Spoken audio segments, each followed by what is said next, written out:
Hello students, how are you all? Welcome to the Learnouts for You channel. आज की इस video में हम आगे डिस्कस करने वाले हैं प्रीवियस ईयर क्वेश्चंस हैं जो यूजीसी नेट लॉ की सीरीज चल रही है उसमें पार्ट 4 कॉन्स्टिट्यूशन ऑफ इंडिया के जो सब्जेक्ट है हमारा उसके जो PYQs हैं वो हमने अलग निकाल रखे हैं, तो उसकी एक सीरीज है वो चल रही है। अब तक हम कुछ क्वेश्चंस हैं वो डिस्कस कर चुके हैं। आगे इस वीडियो हम नेक्स्ट जो भी क्वेश्चन है वो देखने वाले हैं, कौन कौन से क्वेश्चन हैं वो पेंडिंग हैं।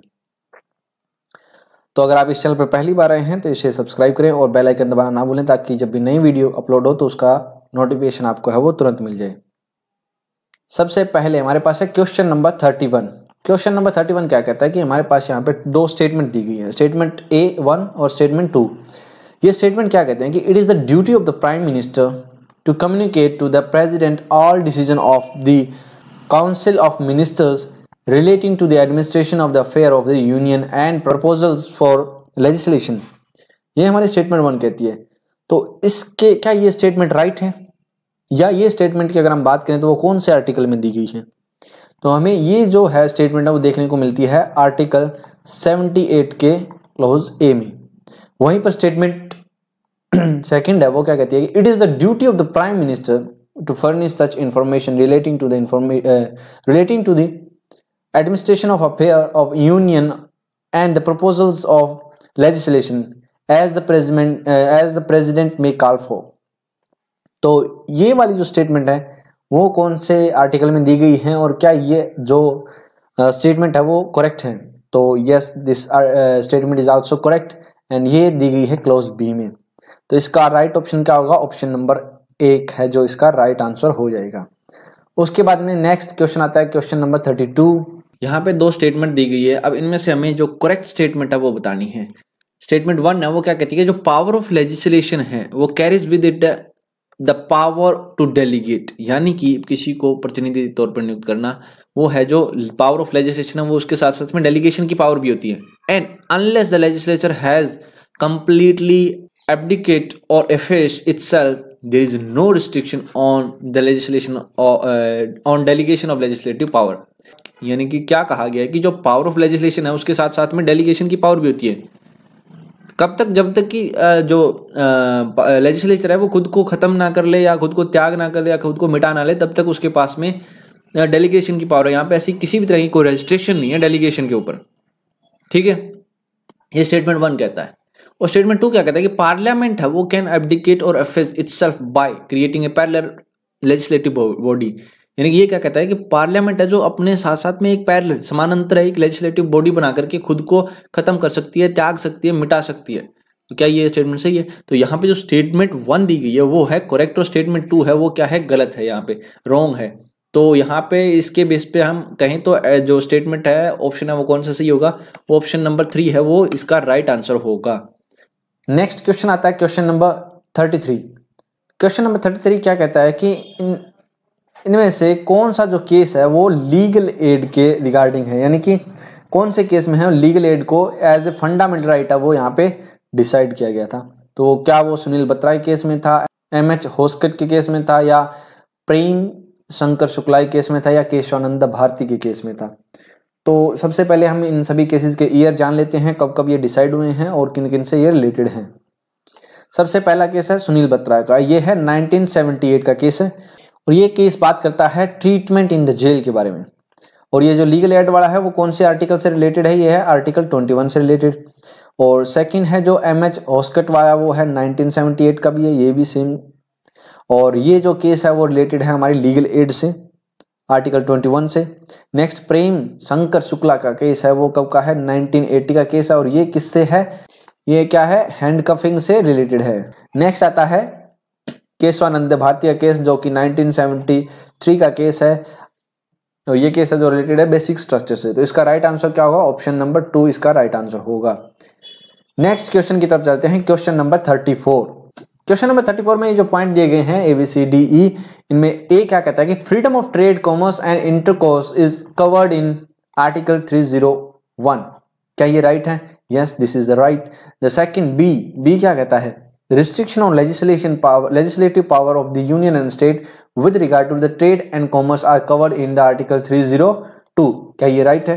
नहीं, ये राइट नहीं है, इसका है जो 303 में दिया गया है, तो ये क्या होगा, रोंग होगा। एक हमारे पास ऑप्शन जो ए है वो राइट है। नेक्स्ट है सी, क्या कहता है, power of the parliament to impose the restriction on trade, commerce and intercourse is covered in article 302। क्या ये राइट है? Yes, this is also right option, तो ये सी भी इसमें होगा राइट। नेक्स्ट डी क्या कहता है, स्टेटमेंट डी कहती है कि जो restriction on trade, commerce and intercourse among the state are covered in article 304। क्या ये राइट है? Yes, this is also right, यानी कि ये भी राइट है, इसमें जो पॉइंट डी है वो भी राइट होगा। नेक्स्ट आता है पॉइंट ई। पॉइंट ई क्या कहता है कि appointment of authority for carrying out the purpose of the article 301 to 304 is enshrined in article 306। क्या ये पॉइंट सही है कि यानी कि जो अपॉइंटमेंट के बारे में अथॉरिटी के, वो इन आर्टिकल से रिलेटेड है, वो 306 में है। इज इट राइट और रॉन्ग? रॉन्ग, ये क्या है, गलत है, यानी कि ये वाला इसमें पॉइंट ई है वो रॉन्ग होगा। तो ये कौन सी आर्टिकल में है? ये है 307 में, यानी कि 306 की जगह 307 होगा, और 306 है वो क्या कर दी गई है, रिपील कर दी गई है बाय द 7th अमेंडमेंट 1956 में। ये क्या कर दी गई है, रिपील कर दी गई है by the 7th amendment act के थ्रू 1956 में। तो इसमें जो राइट होंगे वो कौन से हैं, ए, सी और डी, यानी कि ऑप्शन नंबर 3 है वो इसका राइट आंसर हो जाएगा। ये 2022 अक्टूबर में आया हुआ क्वेश्चन है। नेक्स्ट क्वेश्चन की तरफ चलते हैं, क्वेश्चन नंबर 35 क्या कहता है, Hicklin test under article 19 clause 2 is related to, किससे रिलेटेड है हिकलिंग टेस्ट? जो ये हिकलिंग टेस्ट है वो किससे रिलेटेड है, ये है डिसेंसी एंड मॉरलिटी से रिलेटेड, यानी कि राइट ऑप्शन होगा वो होगा ऑप्शन नंबर 2। अक्टूबर का ये एग्जाम 2022 में हुआ था, उसमें आया हुआ क्वेश्चन है। चलिए अब नेक्स्ट क्वेश्चन नंबर 36 की बात करते हैं। 36 में हमें कुछ ये स्टेटमेंट्स दी गई हैं, अब इनमें से हमें जो करेक्ट स्टेटमेंट है वो चूज करनी है। तो इन दिए गए ऑप्शन में से कौन सा ऑप्शन है वो सही होगा उन स्टेटमेंट के अकॉर्डिंग, तो चलिए देखते हैं। सबसे पहली ऑप्शन ए जो ये स्टेटमेंट है ए, वो क्या कहती है, court can not review the question as to what aid and advice is given by the council of minister to the president. क्या यहाँ पर है कोर्ट उसको रिव्यू नहीं कर सकता? तो ये है जो कहाँ दिया गया है, ये दिया गया है आर्टिकल 74 का क्लोज 2 में। तो ये स्टेटमेंट क्या है, राइट है, यानी कि उसको आप कोर्ट में है जो रिव्यू नहीं कर सकते। और जो स्टेटमेंट बी है वो क्या कहती है कि जो question of aid and advice है by the council of the minister is क्या है, ए जस्टिसिएबल इशू। जस्टिसिएबल है यहाँ पे, क्या इसको कोर्ट में चैलेंज किया जा सकता है? क्या कोर्ट के द्वारा इसको डिसाइड किया जा सकता है? जस्टिसेबल का मतलब ये है। तो क्या यहाँ पे एड एंड एडवाइस है वो है ऐसा सिचुएशन कि जहां पर कोर्ट इसको जस्टिसेबल कर सके, यानी कि उसको डिसाइड कर सके? तो नहीं है, तो ये स्टेटमेंट क्या होगी, रॉन्ग होगी।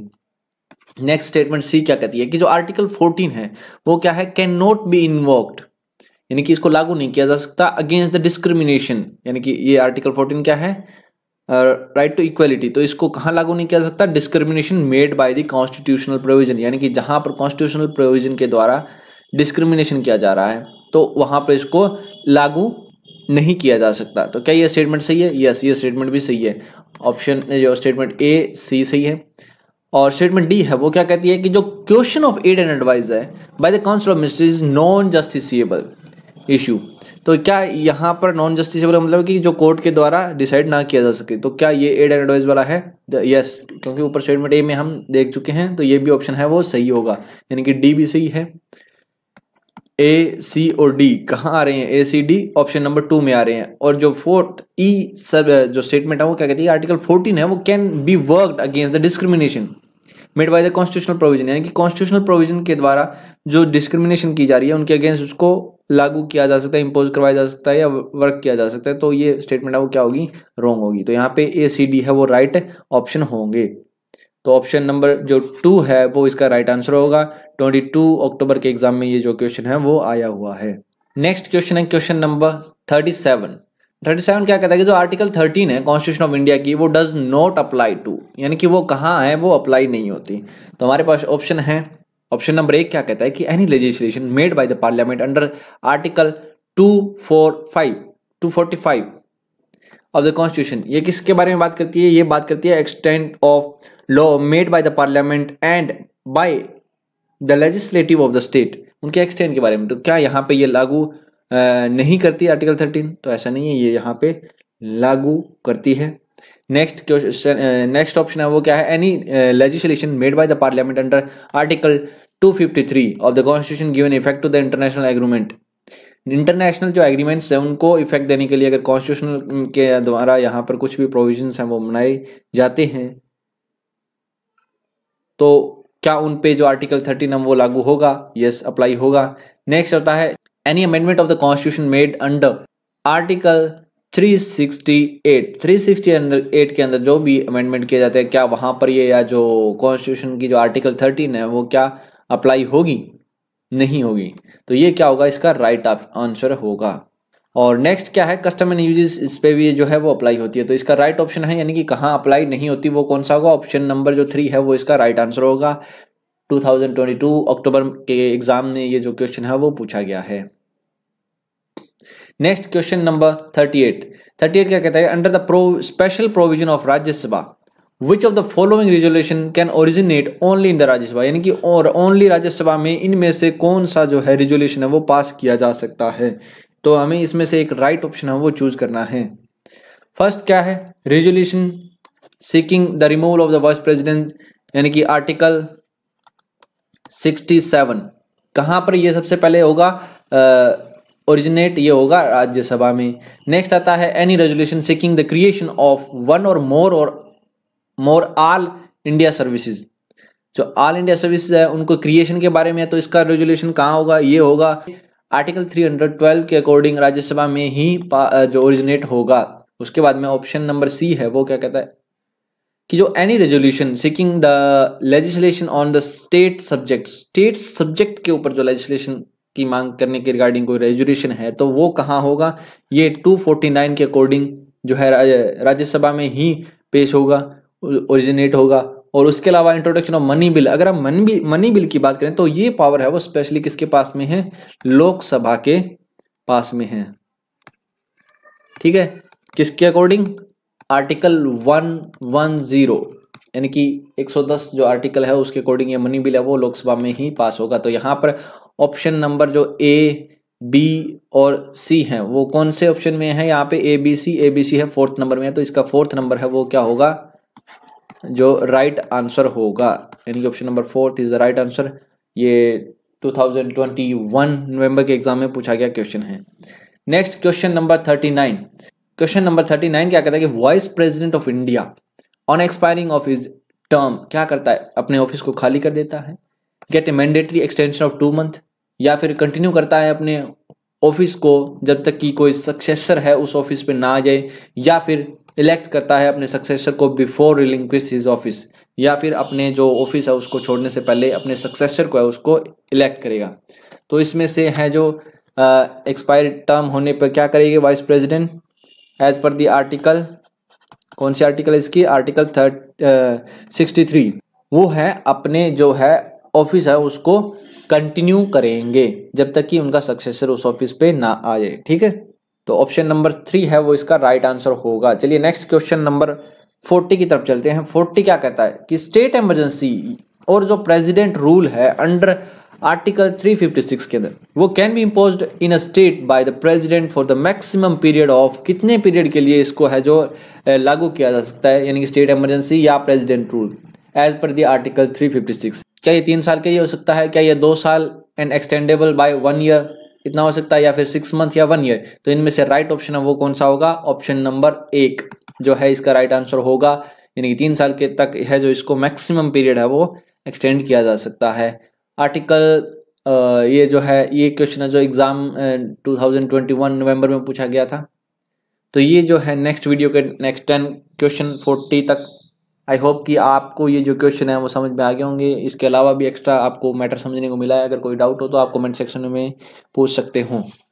और अगर ये वीडियो आपको अच्छी लगी है तो इसको लाइक करें, अपने दोस्तों के साथ में शेयर करें और इस चैनल को सब्सक्राइब करें। And thanks for watching video.